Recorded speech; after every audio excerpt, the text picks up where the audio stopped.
May 1945, British forces advanced through northern Germany. Among the captured, 23 German nurses, terrified, exhausted, starving. They'd been told stories, propaganda designed to terrorize. Stories about Allied soldiers, particularly the black American GIs attached to British units. Stories that made them tremble. But what happened next shattered every lie they'd been fed, beginning with one act so simple, so human, it would haunt them forever. A black soldier sharing his last ration with the enemy who feared him most. The morning of 8th May 1945 broke grey and cold across the ruins of Lüneburg, 27 miles southeast of Hamburg. Rain hammered the shattered streets, smoke from burning buildings mixed with fog, creating a choking haze that smelled of cordite, wet ash and death. The temperature hovered around 9 degrees. Nurse Margarete Hoffmann, aged 24, from a small village near Stuttgart, crouched in the basement of what had been a Wehrmacht field hospital, now reduced to 3 standing walls and a roof with 17 holes punched through by British artillery. Around her huddled 22 other nurses, ranging from 19 to 41 years old, their grey uniforms filthy, their faces hollow with exhaustion and terror. The strategic situation was catastrophic and undeniable. Germany had surrendered unconditionally the previous day. The Wehrmacht, once considered invincible, had collapsed entirely. The vaunted 1,000-year Reich had lasted precisely 12 years. British forces, supported by American units including segregated black battalions, now controlled everything within a 100-mile radius. The hospital staff had nowhere to retreat, no orders to follow, no command structure remaining. They were, in the truest sense, abandoned. The systematic failure was visible in every statistical measure. Over the past 6 weeks, the hospital had treated 847 wounded soldiers with only enough medical supplies for perhaps 200. Mortality rates had climbed to 64% because antibiotics, anesthetics, and basic surgical equipment had run out completely by mid-March. Nurses worked 22-hour shifts with 4-hour sleeps, subsisting on 600 calories daily. Half-rotten potatoes, watery turnip soup, occasionally bread so hard it required soaking. Margarete had lost 14 kilograms. Her hands shook constantly. Her menstrual cycle had stopped 3 months prior. 2 nurses had collapsed from malnutrition-induced heart failure in April alone. But the physical deprivation paled beside the psychological terror now consuming them.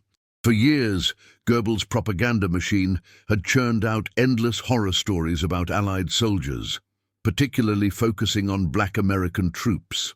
The nurses had been told repeatedly, explicitly, that these men were savages, barely human, driven by base instincts, incapable of mercy or restraint, that capture meant violation, torture, death. The propaganda had been so relentless, so detailed, so consistent across every newspaper, every radio broadcast, every official communication, that questioning it seemed impossible. The terror was bone-deep, cellular, absolute. Margarete had grown up in a conservative rural household. Her father, a schoolteacher, had been an early party member. She'd joined the nursing corps at 18, believing genuinely in duty, service, sacrifice for the fatherland. She'd seen terrible things, men with limbs torn away, faces burned beyond recognition, boys of 15 dying screaming for mothers they'd never see again. She'd become hardened to blood, suffering, death. But this terror was different. This wasn't fear of injury or death in a clinical sense. This was fear of annihilation, of degradation, of horrors beyond imagining. The development began with sounds. Around 07:30 hours, they heard engines, British lorries, the distinctive rumble of Churchill tanks, shouted commands in English. Margarete felt her heart hammering so violently she thought it might burst. Beside her, Nurse Emma Schneider, aged 19, from Berlin, began crying silently, tears streaking the grime on her face.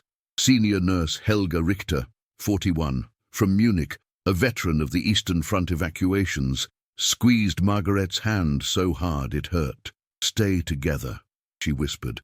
Whatever happens, we face it together. Boots on rubble above them, voices calling in English. Then a different voice, deeper, with an accent Margaret had never heard before. An American accent, but different from the propaganda films. A black man's voice. Her terror became total, consuming, paralyzing. Emma vomited into the corner. Another nurse fainted outright. Margaret's vision tunneled, her breathing coming in shallow gasps. She wanted to pray, but couldn't remember the words. 23 women, shaking, starving, terrified beyond reason, stood together in that ruined basement, waiting for whatever horror propaganda had promised them. The journey was beginning, and they believed with every fiber of their being that it would end in nightmare. The basement door burst open at 0753 hours, kicked inward by a British corporal's boot, flooding the darkness with grey daylight that made them all squint painfully. 4 soldiers descended immediately, 2 British infantrymen in mud-caked khaki battle dress, weapons raised, and 2 American GIs. One American was white, stocky, with a Brooklyn accent that barked orders Margaret couldn't fully understand. The second was black, tall, perhaps 6 feet 2 inches, with broad shoulders and hands that looked capable of terrible violence. Margaret felt her bladder spasm with terror. Emma Schneider whimpered like a wounded animal. 3 nurses gripped each other so tightly, their fingernails drew blood. The operational environment was utterly hostile in its mundane devastation. Outside, British engineers were clearing rubble with bulldozers, the diesel engines roaring constantly. Sporadic gunfire echoed from 3 blocks east, where scattered Wehrmacht holdouts were being rooted out. 17 shots in the first 30 minutes. Then silence. That was somehow worse. The rain had intensified into a downpour. Water cascaded through the roof holes, creating muddy puddles throughout the basement that mixed with bloodstains from previous patients. The temperature felt even colder now, with wind howling through the shattered walls. The British corporal kept his Sten gun trained on them while shouting questions. Any weapons? Any officers? Anyone wounded? His face showed no emotion whatsoever. Not hatred, not sympathy, just bureaucratic efficiency that was somehow more frightening than anger would have been. The challenges facing the nurses were immediate and overwhelming. They had no official status anymore. The Geneva Convention protections they'd operated under had evaporated with Germany's surrender. They were now technically prisoners of war, subject to whatever the occupying forces decided. They had no food reserves whatsoever. The last half loaf of bread had been eaten 36 hours prior. They had no medical supplies beyond 17 morphine ampules hidden in Helga's uniform pocket, 3 rolls of bandages, and a single pair of surgical scissors. They had no means of communication with families, no knowledge of whether their homes still existed, no idea whether their relatives were alive or dead, or refugees somewhere. Environmental challenges compounded everything. The building offered 0 shelter from elements. British combat engineers declared it structurally unsound. Collapse imminent was their exact assessment. The nurses were ordered out immediately, forced to stand in driving rain while soldiers searched the basement for weapons or intelligence documents. They stood in formation, shivering violently, clothes soaking through in seconds. For 47 minutes while the search continued.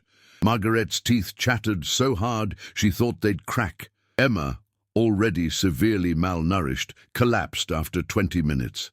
Helga caught her, held her upright through sheer will, refusing to let her fall because she feared rationally that falling would be interpreted as resistance and met with violence. Human challenges emerged with devastating clarity. The propaganda's dehumanization had worked on both sides, creating mutual incomprehension. British soldiers shouted orders in English, expecting comprehension.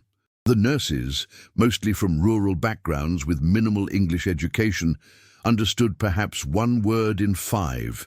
This created dangerous misunderstandings.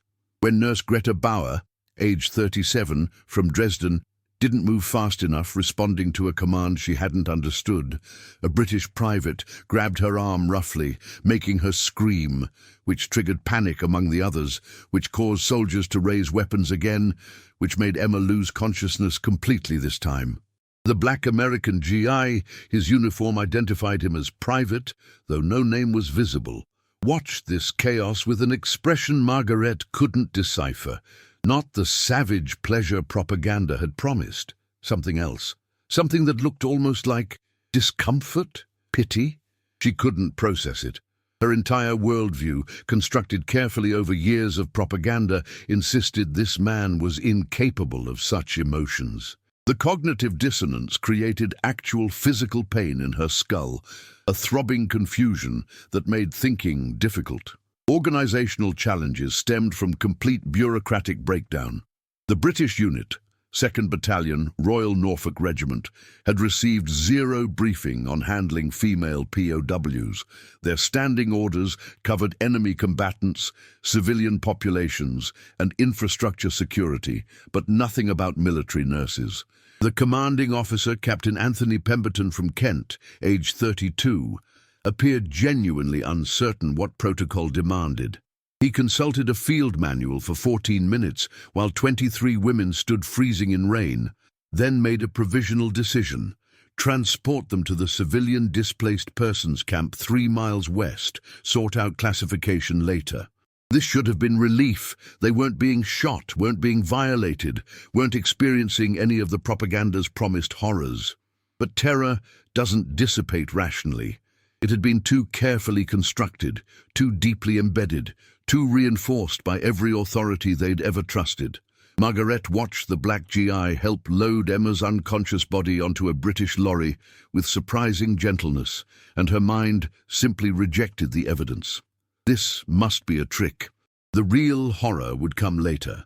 The propaganda couldn't be entirely false. She believed this with desperate conviction, because admitting it was false meant admitting everything she'd been told, everything she'd based her understanding on, was a lie. And that was more terrifying than the original fear. The lorry ride took 48 minutes through devastated countryside, shattered villages, burned farms, refugees shuffling in endless columns along muddy roads. Margaret sat pressed between Helga and Greta, watching the black GI sit across from them. He didn't leer, didn't threaten, didn't do anything except occasionally glance their way with what looked like concern when the lorry hit particularly bad craters. This was wrong. This contradicted everything, and Margaret's terror deepened precisely because reality wasn't matching expectation. He pulled a small tin from his pocket, American K ration tin, chocolate bar visible inside, looked directly at Margaret and held it out, offering it to her, the enemy, the Nazi nurse who'd feared him as subhuman. Their eyes met for perhaps 3 seconds.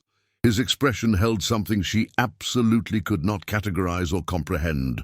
And Margaret, operating on pure propaganda-driven terror, refused the offering, turned away, and followed the others into the barrack, convinced this too was some kind of trick, some test, some trap. The door closed behind them. The first real crack in the propaganda wall had appeared, but she'd been too frightened to see it. The displaced persons' barrack measured 40 meters by 12 meters, designed to hold 60 soldiers in bunks. It now contained 127 women and children, in conditions that shocked even those who'd survived the war's worst privations. British administrators had done their bureaucratic best, numbered each occupant, issued identification cards, established latrine rotas, but couldn't overcome fundamental resource scarcity. Food rations consisted of 900 calories daily, watery porridge at 0700, thin vegetable soup at 1300, bread with margarine at 1900. Water came from a single pump in the yard, requiring 90-minute queues. Heating didn't exist. The single stove, coal-fired, received 3 shovelfuls daily, barely enough to boil water for drinking. The operational pattern that emerged over the first 48 hours revealed systematic perplexity on both sides. British administrators treated all detainees with identical bureaucratic indifference, neither cruel nor kind, simply processing human units through established protocols. The American units attached to occupation duties operated differently, displaying behaviors that systematically contradicted propaganda predictions. Particularly the black GIs, who drew extra guard shifts precisely because white American command didn't trust them near German civilians unsupervised, yet who were often gentler, more patient, more willing to bend regulations than their white counterparts. Margaret observed this pattern without understanding it. On the second day, she witnessed a black GI, not the same man from the lorry, sharing cigarettes with Polish forced labourers who'd been worked nearly to death in German factories.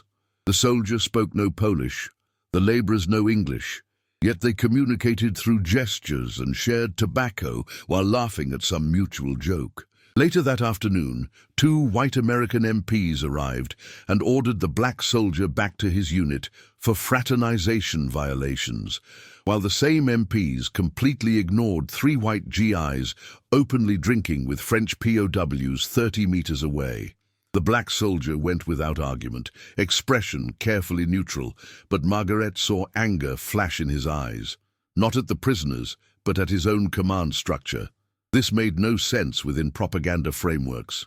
The narrative she'd been fed insisted black soldiers were savages, kept on short leash by their white superiors for everyone's protection. But the reality appeared inverted. The black soldiers seemed more controlled, more professional, more cognizant of regulations, yet simultaneously more willing to recognize shared humanity with former enemies. White American soldiers ranged from genuinely kind to casually cruel to utterly indifferent, displaying full human spectrum. Black soldiers displayed narrower range, professional to gentle, as if knowing any deviation would be punished disproportionately. Senior nurse Helga Richter observed these patterns more analytically, her Eastern Front experience providing comparative context. "This doesn't match what we were told," she whispered to Margaret on the third night as they huddled together for warmth in their assigned bunk. On the Eastern Front, when Red Army captured hospitals, they did what propaganda said they'd do. But here, British are harsh but fair. Americans are...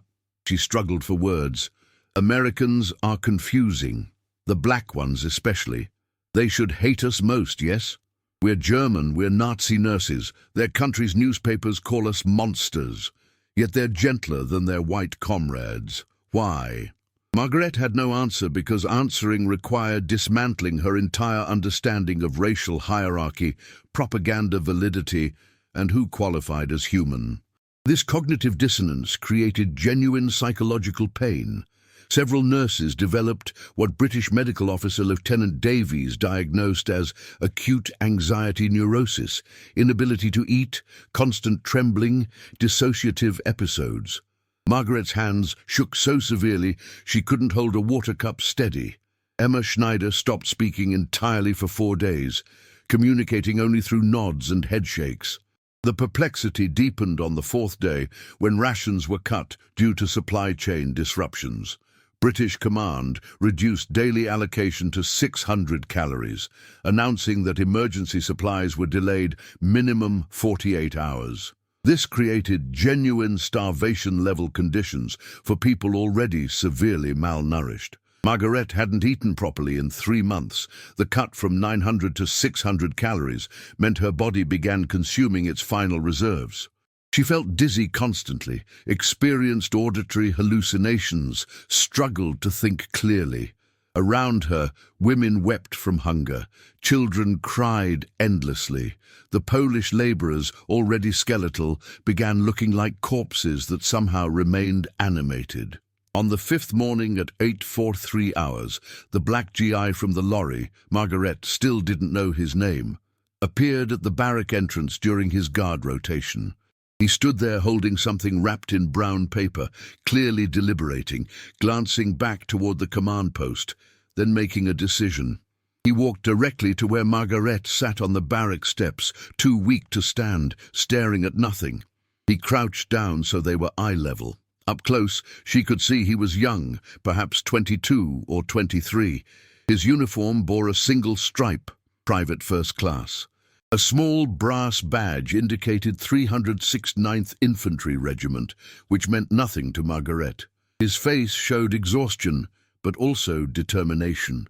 He held out the brown paper package and spoke in careful, slow English she partially understood. "Last one. Share with others." Margaret stared at the package without taking it. Fear still overwhelming rational thought. He placed it on the step beside her, stood, and walked away without expecting thanks or acknowledgement. Margaret looked down. The brown paper fell open slightly, revealing the contents. One complete American Ration pack, crackers, tinned meat, chocolate bar, instant coffee, sugar tablets, cigarettes. Enough food for one soldier for one day. Probably his final personal reserve, because official rations were similarly reduced for occupation troops. He'd given his last ration to a German nurse who feared him as subhuman. To the enemy. To someone who belonged to the nation that had started the war that killed millions, including, almost certainly, some of his own people, and he'd expected nothing in return. The realization hit Margaret like artillery impact. She began crying, not delicate tears, but racking sobs that came from somewhere so deep she couldn't control them.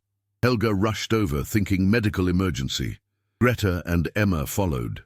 Margaret couldn't speak, could only hold the ration pack and weep, because in that moment the entire propaganda edifice collapsed completely.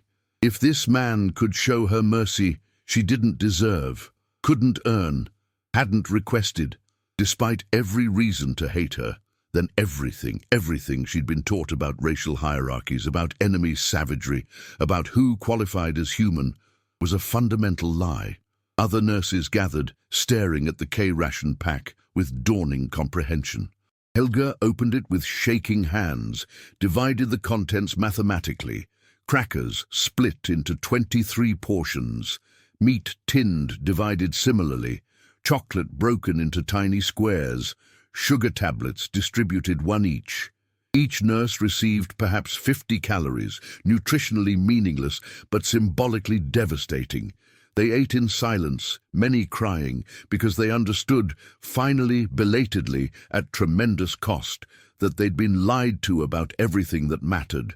Emma Schneider spoke her first words in 4 days, barely a whisper. Why would he do this? And Margaret, still weeping, replied with terrible honesty, because he's more human than we were taught to be. The war in Europe ended officially on 8 May 1945. By mid-June, British occupation authorities had processed most displaced persons through identification, delousing, medical screening, and initial repatriation planning. The German nurses' status remained ambiguous. Not war criminals, not civilian refugees, not quite prisoners. Captain Pemberton classified them finally as medical personnel auxiliary non-combatant, which granted Geneva Convention protections and eligibility for repatriation to British occupation zones once transport became available. The projected timeline was 3 to 6 weeks. During those weeks, understanding deepened into something more painful than ignorance had ever been. British authorities, as occupation progressed, began distributing preliminary documentation about Nazi atrocities. Initially, the nurses dismissed these as propaganda too. Surely this was just the inverse of what they'd been fed. But the documentation kept coming. Photographs from liberated camps, testimony from survivors, transport manifests showing trainloads of Jews from their own cities disappearing eastward. Statistical records of systematic murder conducted with industrial efficiency. Margaret spent entire days reading these documents, forcing herself to confront evidence she'd have preferred to deny. She remembered conversations from 1943 where she'd wondered aloud where Jewish families from her village had gone, and her father had said simply, "East for resettlement," and she'd accepted that because questioning was dangerous and uncomfortable. She remembered passing railway sidings where cattle cars sat packed with human cargo, hearing crying from within and looking away because nurses didn't involve themselves in security matters. She remembered most damningly a doctor at her hospital, Hauptmann Brandt, who'd received transfer orders to special medical duties in Poland in early 1944, and when he'd returned 3 months later, he'd been different, haunted, drinking heavily, and she'd never asked why because some things were better not known. This was the true weight that descended. Not just that she'd been lied to, but that part of her had always suspected the lies and chosen not to question because questioning was dangerous and truth was terrible. She'd been complicit through willful ignorance, through choosing professional duty over moral courage, through accepting comfortable lies rather than uncomfortable investigation. Helga Richter confronted this differently, with Eastern Front veterans' harsh clarity. "We weren't all guilty of doing evil," she told Margaret during one long night conversation, "but we were all guilty of allowing evil. We saw things, heard things, suspected things, and chose professional competence over moral resistance. We weren't monsters. We were cowards. And perhaps that's worse, because monsters can't choose differently. We could have." The black GI, Private First Class James Washington, never knew the impact his ration sharing had created. He continued his duties with quiet professionalism, rotating through guard shifts, never fraternizing beyond necessary communication, maintaining the careful dignity that black soldiers in white-commanded units had learned was survival necessity. Margarete tried to thank him once, struggling through broken English, but he simply nodded and continued his patrol, uncomfortable with gratitude, because from his perspective he'd done nothing special, just shared food with someone hungry, which any decent human would do. But that was precisely the point that haunted Margaret. He'd seen her as human when she'd been taught not to see him as human. He'd extended grace she hadn't deserved or earned. And that grace carried weight precisely because it was unearned. It couldn't be repaid, couldn't be balanced through reciprocal action, could only be carried as permanent debt and permanent lesson about what humanity actually required.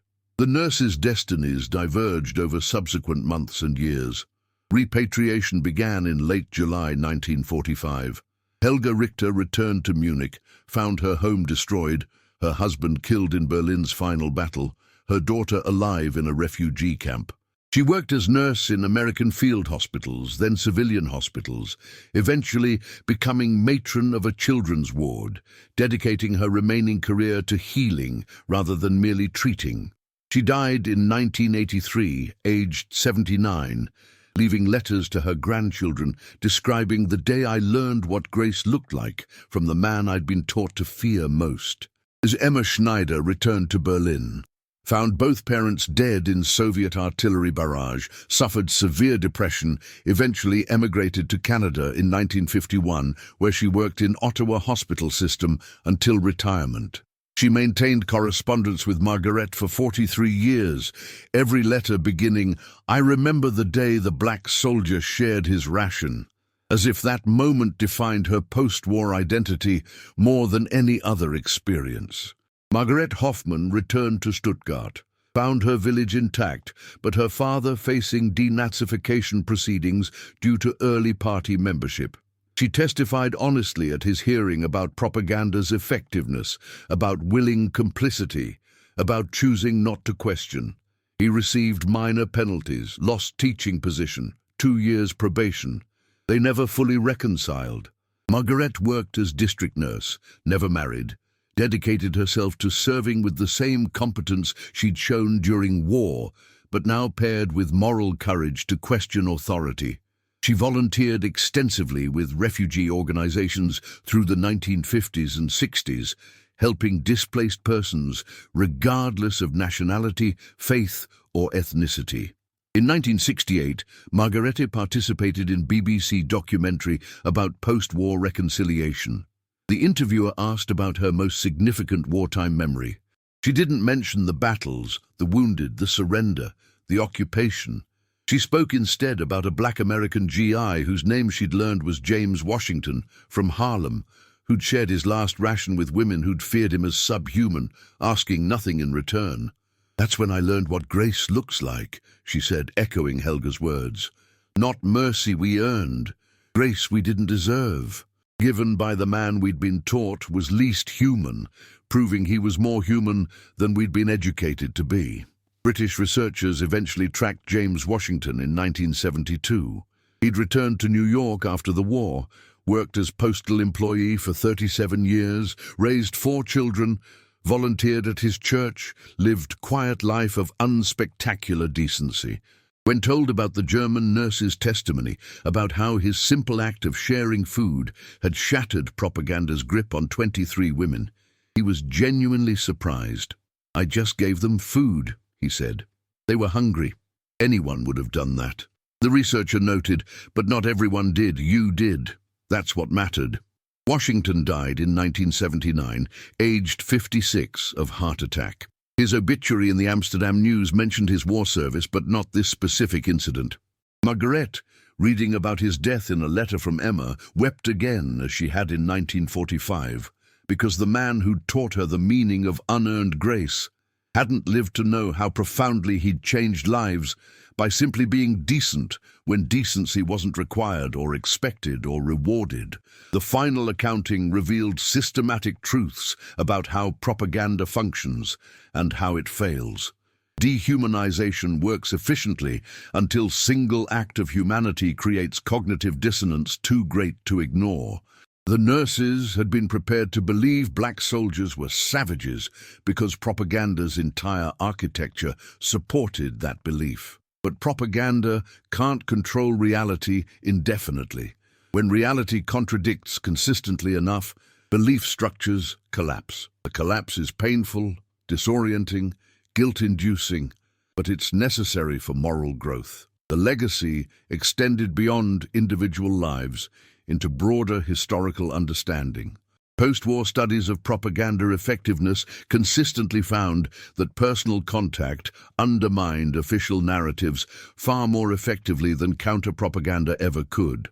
The nurse's testimony became case study in how single human interaction, sharing food, could accomplish what months of Allied leaflets and radio broadcasts couldn't. Genuine belief revision grounded in undeniable personal experience. For Britain specifically, this fitted into larger narrative about occupation duties and moral reconstruction. British forces in occupied Germany faced enormous challenge. Maintain order without oppression, pursue justice without revenge, enable reconstruction without forgetting crimes. The attached American units added complexity, particularly segregated black units, whose presence created uncomfortable reminders that allies themselves struggled with racial justice. The fact that these black soldiers often displayed more professional restraint and human decency than their white counterparts was noted by British observers repeatedly, creating quiet acknowledgement that American racial policies contradicted American democratic principles. The final reflection comes from Margaret's diary, maintained from 1945 until her death in 1994. "We were taught to hate, we were taught to fear, we were taught who qualified as human and who didn't.